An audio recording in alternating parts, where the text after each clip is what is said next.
Welcome to The Connection, a weekly radio program where we share our experiences and expertise with stories of caring, courage, and change right here in Connecticut. Listen to learn about needed resources to improve your well-being and transform your life. Now, here are the hosts of The Connection, Lisa DeMattis-Lepore and Ann Baldwin.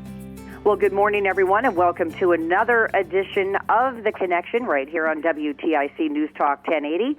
I'm Ann Baldwin, one of your hosts, and I'm so excited that Lisa DeMattis-Lepore, President and CEO of The Connection, is back. You're back. I'm back from Florida. I'm back. It was, I was really impressed with the measures that not only JetBlue is taking, but also the airports are taking for social distancing in light of everything that's happening right now in our world. And that when I landed at Bradley on my way home, Department of Public Health was there, and I had my COVID test that I had taken 72 hours prior to my flight back home. But I was really impressed, and I'm really happy that I went because, as you knew, Anna, it had been a very long time since I saw my elderly mother who's having a lot of health issues. So it was 9 months, and so it was a well-needed and deserved time to, spend with family, right? So it was, thank you. I'm glad I'm back. Good. And before we get the show started, I just want to do one little thing, okay? Yeah. Officially. All right, ready? Happy birthday to you. Happy birthday to you. Happy birthday, dear Lisa. Happy birthday to you. Yay! Yay. Thank Yay. you. Welcome to the Big 6-0 Club, baby. Oh, boy. I don't know. I feel like 70. Hey, let me tell you, I turned 60 in July, and it's not that bad, okay? You'll be fine. So let's get to our guests, and we're so excited to get some good information and to talk about the support that Anthem Blue Cross and Blue Shield has offered to The Connection. And we've got Sarina Savino on. And Sarina is a registered dietitian. And Sarina, we'll have you talk more about exactly what you do. But, this, especially in times of COVID, I think a lot of people have put their health and wellness, they've either put it, from my perspective, in the forefront, or they put it at the end of the line. There's not a whole lot in between. So, Sarina, welcome to the program, and thanks for being here. Welcome. Thank you so much, Anna and Lisa. Pleasure to be here. I see, Sarina, with your bio that you graduated from Sacred Heart University, and my son is attending that school right now. He's in his first year. That's exciting. It's a great school. Great school. That's good. I'm glad. Yay, Sacred Heart. Go Pioneer. Heart. I see that you develop and implement and coordinate customized wellness strategies to increase health awareness and participation in well-being programs offered to Anthem's large group clients. So can you talk a little bit about that? Sure. So again, my name is Sarina Savino, and I'm a Connecticut-based registered dietitian. I'm also a holistic health practitioner, and I serve as a certified worksite wellness consultant for Anthem Blue Cross and Blue Shield. And I've been with the company several years now, and I was originally hired to really help our large group clients build internal wellness strategies within their organization. So I work with both the commercial sector and the public sector, and really to do this, I utilize Anthem's internal resources as well as those resources in the community. So, for example, I have a list of local vendors that I've compiled over the last several years that will help support the wellness programming within an organization. So I can bring on, local on-site nutrition specialists. They can offer classes on different variety of topics, local chiropractors, even local nonprofits like the American Heart Association. They have a variety of different tools for worksite wellness. Really building, the connection with local employers and local vendors in the community to help really foster wellness within their organization. And it's really to the benefit, isn't it, Sarina, of these large groups and these companies to support their employees with a wellness program, because I would assume, part of the reason that Anthem Blue Cross and Blue Shield has embraced this is it's less time out of the office. Maybe it's less sick time. It's less, insurance claims for issues that might have been prevented. Yes, that's right. And we really do look beyond, as just paying claims as an insurance company. We really want to extend ourselves out there to really focus on the whole health of a person.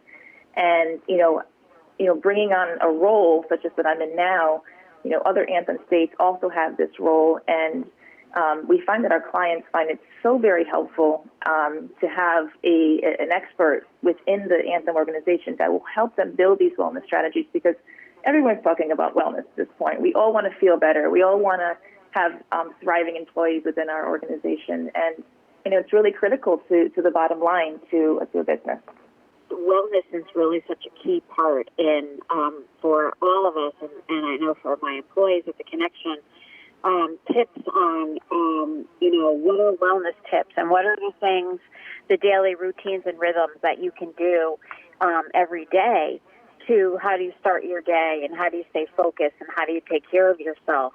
And I think when you make an investment like that in your employees and with others, you really speak, volumes about your commitment to, how you feel about them, and the fact that we all need to be healthy to function, especially now more than ever, being isolated and really having to change our routine. Can you talk about some of these wellness tips that you have prepared that our listeners may really benefit from?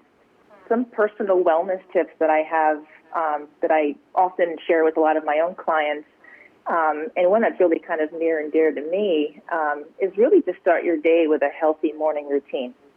I'm really big into rituals, and really starting your day with a mindful and fulfilling activities that really sets the tone for how you want to feel for the day. This could include stretching. It could include sitting quietly, with meditation or prayer, practicing gratitude, meditating on 3 positive things about yourself. Getting your goals set for the day, maybe even beauty rituals, eating a high-protein breakfast or having a green smoothie in the morning. Another one is, and part of this morning ritual is when you first wake up, is having a full glass of water. We're sleeping for 6 to 8 hours. We're not, drinking any water. We're a little dehydrated, and so I always tell a lot of even my colleagues and my clients, drink a full glass of water in the morning. Really helps to help rehydrate, turns on digestion, and really helps flush some toxins out of the system. I remember, yesterday morning I said to myself, what are the, what am I going to do today? What are the 3 things that I can accomplish today and feel really good about? And achievable things, not things that are, that I'm going to, overextend myself, but 3 realistic goals that I could do today. And get excited about that, seeing my colleagues after, being away, completing, a certain project or, et cetera, things like that. And I have to tell you, it really was a good way to kickstart my day yesterday. I woke up and I thought, okay, what's today going to bring? But I do think achievable goals and setting that first thing in the morning is important, and especially quiet time. I think a lot of folks don't ever do that. We're always in a hurry and, worried about everyone else and everything else, especially if you're a caregiver, but you do have to take those times and moments for yourself. I think those are really key. So, thank you for, giving that out to our listeners. I appreciate it. Oh, you're welcome. You're welcome. So, Sarina, what are some of the things that you include when you work with a large group? Because everybody's different, right? Everybody's, I know you talk about healthy recipes. Everybody's routine is different. So I'm assuming that you advise people that they can always take what you've got and really kind of make it their own. When I work with an organization, so I'll just kind of walk through some of the process, like the process that I bring a group through, and then we'll get into some of the other things that I get through. So at the onset, I developed a process to really work with an individual organization to build these wellness programs. So it's a step-by-step process. It's customized depending on how much time and resources that the HR team has. Because let's face it, wellness program is a big undertaking, and it can't just be one person. So I personally, I assess their situation. I will work with our account management team internally at Anthem, and I'll really look at, what they're struggling with, what they're doing well. I'll sit with the account manager and look at their benefit design, and then look at some of the health and wellness programs they have embedded through Anthem. And then I'll look at some of their claims data. So through that data, I can see some of the top 5 chronic conditions that's happening within that organization and that certain population. And then from there, I'll sit down with the employer and their team. Usually it's an HR team. And I'll really, kind of assess where they're at. So I like to meet a client where they're at. And so if they don't have the time and resources, we're still going to take this data that we compiled and come up with a plan that's going to really work for them. So that could either be, building out a full-blown wellness program, or that could just be organizing a series of nutritional seminars or on various topics, or creating a big fitness challenge within their organization. So I personally really do get excited when a client is really ready to build out their program. So when they're at that stage, I bring them through a series of benchmarks. And these series of benchmarks comes from an organization called WellCOA. And these are 7, it's more like a framework that I bring this organization through to really build a successful wellness program. And that first benchmark is really securing senior leadership support. You need leadership to be involved. You really got to push that message down to the whole organization that wellness is important, your health is important to us. And then from there, we'll create a wellness team. So building a committee really leads to co-ownership, and that the committee is able to do a lot more planning and have more feet on the ground. Now, I sit on these committees with these organizations, which helps me to stay very close to my clients and really provide them with the resources that they need. But I basically hold their hand through the step-by-step process. And I really enjoy that because I really do feel like I'm part of their organization when I'm doing this with them. So if you're just tuning in, we're speaking with registered dietitian Sarina Savino with Anthem Blue Cross and Blue Shield. So, Sarina, if people want more information, and I know that you produce a regular newsletter, where can they get that? Yes, so with the newsletter, I create that on a monthly basis, and with other colleagues of mine that has healthy tips, healthy resources, recipes, and we send those out to all of our clients. So that goes out to the HR team, and then they distribute that out to their employees. So, if someone would like that newsletter, I'm happy to send that to them. But we do distribute through all of our Anthem clients. So some of our listeners out there are probably already getting that. I also want to mention, too, Lisa, and I know that we've talked about this on previous programs about how, due to COVID, a lot of your clients have moved into the telehealth program. I know recently, Zoom meetings with my dad and his doctor. I mean, that's really where it's at right now due to COVID. And Anthem Blue Cross and Blue Shield has supported the connection with a very generous donation to help you maintain and grow that program. Lisa, talk about how important that is, especially in this case where it went towards your residential health program and giving people continued access to health care. Yes, I'd like to formally thank Anthem Blue Cross and Blue Shield for this grant award. It's very important. Our telehealth services, as you know, we've had to, switch gears and be able to provide to our clients in residential telehealth visits. We know that a huge part of our clients getting well is to, getting well mentally, spiritually, physically, all of that needs to be maintained. So through telehealth at our residential programs, clients can't really get out. They're able to access wellness programs, have their visits, and really take care of all of their very important needs to assist them in their, recovery, whether it's from mental health, substance abuse, domestic violence, homelessness, etc. So we're really grateful to be able to have these, additional dollars available to provide our clients the wellness services that they need through telehealth. So thank you folks so much for your generosity. We really appreciate it. Well, that is great, and it is appreciated, and especially with nonprofits right now, we need everybody's support, right, Lisa? I mean, it really is a group effort to keep our society healthy and well, and and that's always the goal, and it benefits everybody. And so doesn't this wellness program. But Sarina, I have a question about when you work with large groups, how do you kind of, keep track of everybody's success and or failures?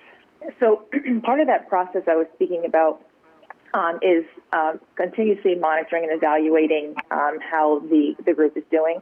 So being part of those committees, I'm working with them constantly to develop programs, monitor those programs, evaluate those programs. So we will give a lot of surveys out to see how these programs were, how their employees really like them, or, getting some feedback based off that. So at the end of the year of a wellness plan year, we'll reevaluate and look at what worked, what didn't work, and then kind of, reprogram or maybe do some of the same things to keep reevaluating what would come, what would be best for the next coming year.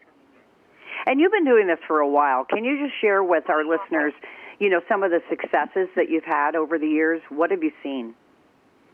Yeah, so I've worked with a couple of large, commercial groups, little organizations where it was a fairly large company, and they were doing a lot of wellness stuff. We call it stuff in parentheses, where they were just doing some various programs, and it was just kind of, there was no plan to it. So I came in, I met with them, I did my full-blown assessment, and put together a committee. We branded the program.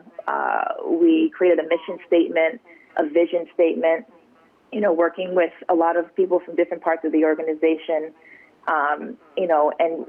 From that, the way that we would communicate that is their new, branded wellness program. And so we started to make traction, and a lot of their employees got very excited about what we were offering. And they offered things like, weight loss challenges, local walks with the American Heart Association.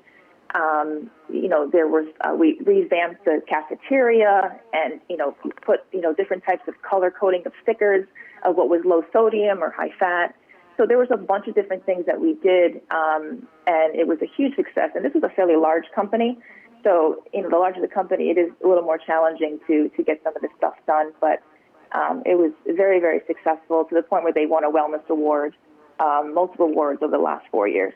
What I wanted to add, too, was through the grant that we received, it was a technology grant through Anthem Blue Cross and Blue Shield for doing job search through telehealth and resume writing. So our clients have been able to obtain, look for jobs, obtain jobs, and do all of those things through the grant that Anthem Blue Cross Blue Shield provided to the connection. So we're really, grateful for that. Sarina, tell us a little bit about what was it that made you sort of dedicate your life through, doing this work. And, this takes a lot of passion and, you have to be the right kind of person, right? And you sound like you're just so dedicated to doing this. I'm just wondering, for you, this must be really rewarding work. What is it that, that gets you excited about being able to help folks in Connecticut with the type of services you provide? Yeah, that's a great question.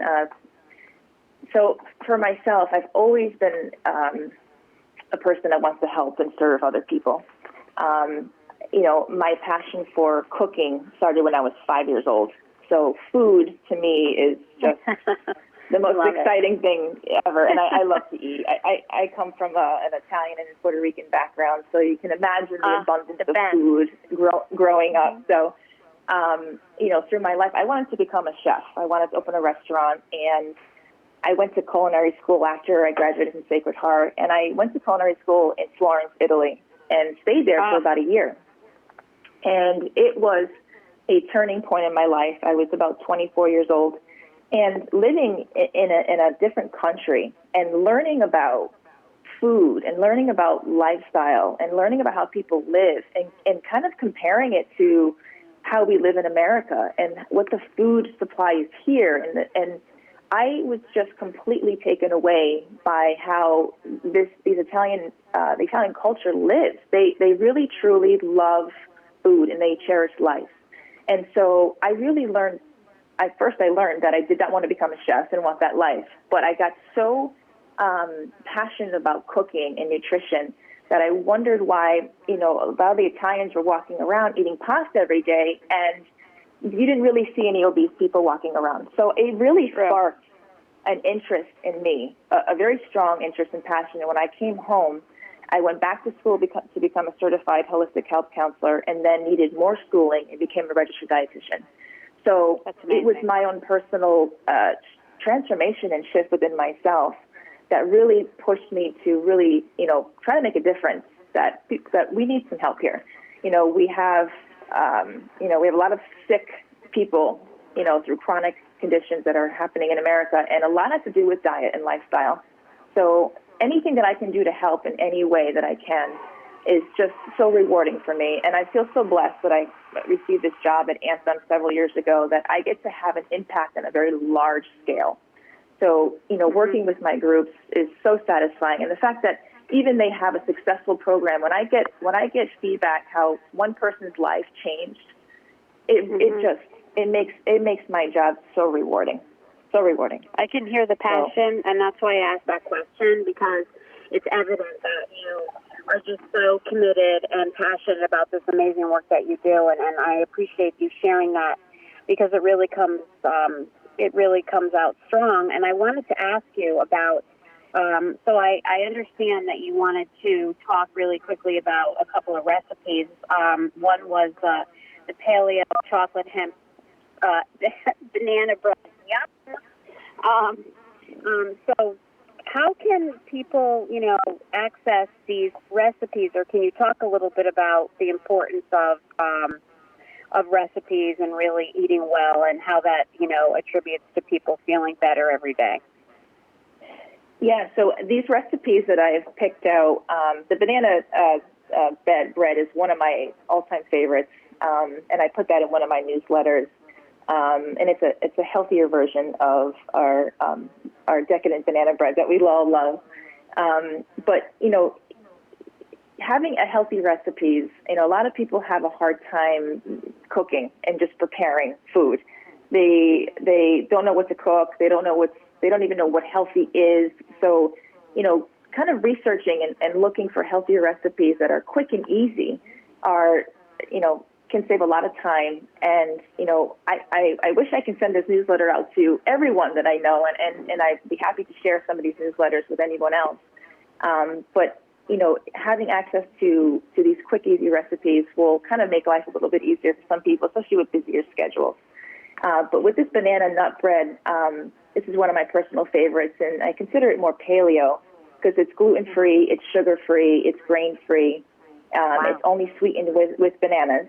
I do put a little chocolate chips in there because I do love a little sweetness. I use dark chocolate chips. And it has just a little bit of coconut flour. Doesn't have any real flour in it. And it's a good little snack to have either in the morning with your coffee. I like to have it sometimes after a workout as a post-workout snack or a pre-workout snack. But it's really simple and easy to make. And it's really one of my personal favorites. Well, this has been great, and I think we've all learned, and maybe if nothing else, there's been an increased awareness about what we need to do, especially in these times. And I'm sitting here looking at my very ripe bananas, and you've inspired me to do something with them. So that's good. Oh, that's great. Well, Sarina Savino, we want to thank you so much, and keep up the good work with Anthem Blue Cross Blue Shield. This has been some really good, useful information, and I'm sure that our listeners appreciated it. Ann and Lisa, thank you so much. It's been a pleasure chatting with both of you. Thank you so much. Thank you so much for all that you're doing. You're really remarkable, and thank you. And now I want to make the banana bread. I have to get the recipe. Let me know how it goes out. And we want to thank, as we always do, Lisa, our listeners for tuning in to this edition of The Connection right here on WTIC News Talk 1080.